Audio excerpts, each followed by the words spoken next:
this out. We've got a little friend over here that's been hanging out for, gosh, a long time on the back of my hubby's shirt. And then there's another guy up here on the hat. There's been a lot of guys clinging to him for the ride.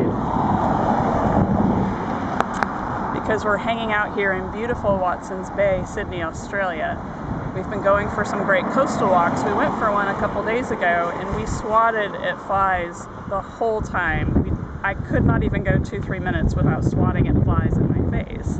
Well, today we've been walking for about an hour and a half now, and we have not fought any bugs around our face, but yet they're hanging out on the back of him where I didn't spray him. I sprayed underneath his hat and his neck, and also for me, I sprayed all around my hair and my neck, and I have not been swatting any flies. It's amazing, it works. Now, I'm talking about natural insect repellent. The other stuff that you buy over the counter, hey, great, maybe it works, but it does have a lot of chemicals, and we know that contributes to a lot of health problems. I made my own. You can find ingredients and recipes online. I love Pinterest, but you can just Google natural DIY insect repellent.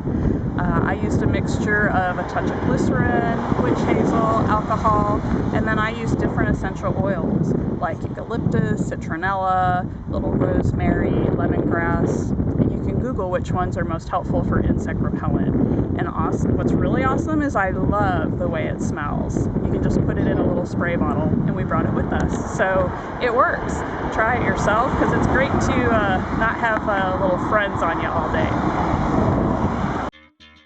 Research shows that clicking the thumbs up and subscribe button will make fingers healthy and strong, and besides, it's free.